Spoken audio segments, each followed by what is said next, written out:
what's up guys? Let me just say welcome to Techno Macro. Today I'm going over World of Warcraft's PvP power.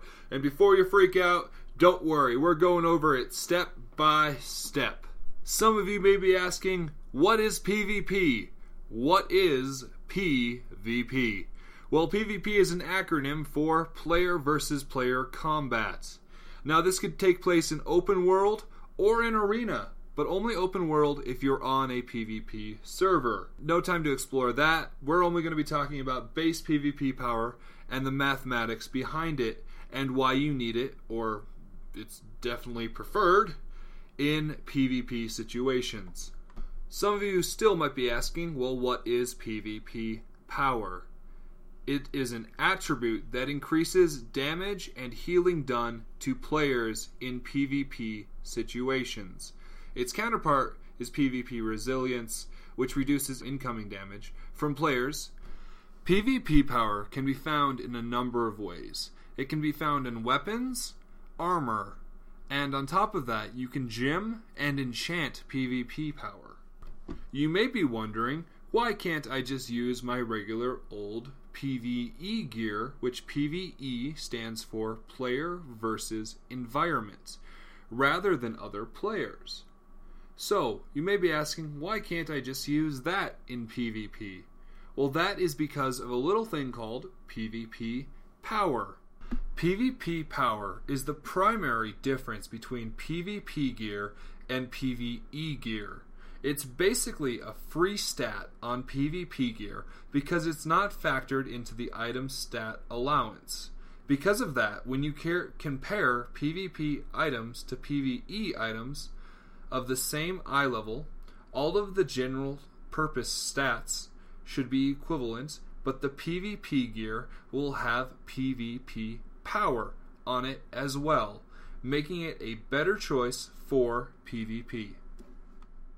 Let's delve into some more complex stuff. PvP's power scaling is very straightforward.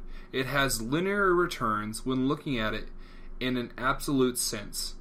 For example, adding 400 PvP power will always give you another plus 1% damage or healing in PvP. So every additional point of PvP power will increase your damage or healing by the same amount. For example, going from 0 to 1% will give you the same absolute damage increase as if you were going from 30 to 31. But in the latter case, that damage is smaller relative to the damage you are already doing. Virtually everything in the game operates this way. Think about primary stats. For example, 2000 strength would give a warrior a pretty nice bump in damage right now.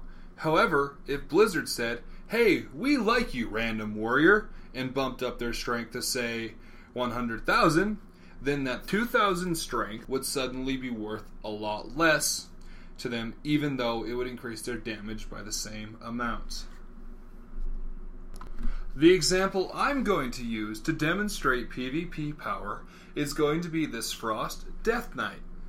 This character is wearing full PvP gear, mixed with some eye level 522s and 550s. Because this character has the full set, the set increases PvP power by 500 and by 1,000, which, as we noted earlier, 400 PvP power gives a bonus of plus 1%.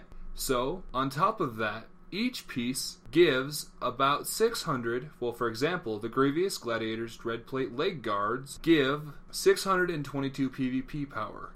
So, the set as a whole adds up to around 50.81% PvP power.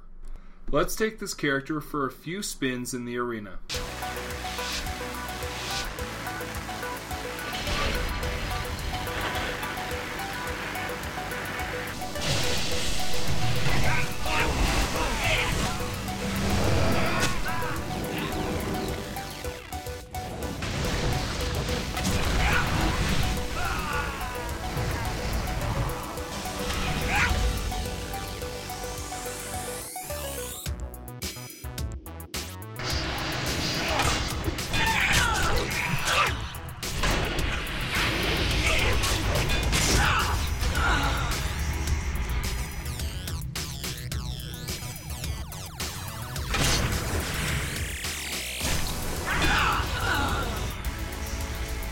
I found out that after 3 tries in the arena, that my average PvP DPS, which means damage per second, was approximately 16,000 damage per second.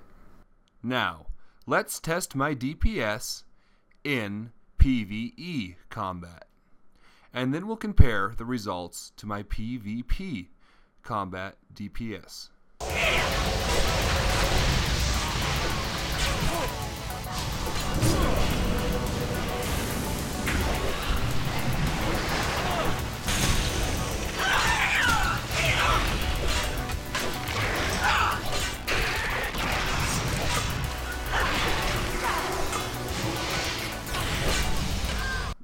After several more minutes of player versus environment combat, I calculated, and the DPS meters read, that I was doing approximately 11,000 damage per second.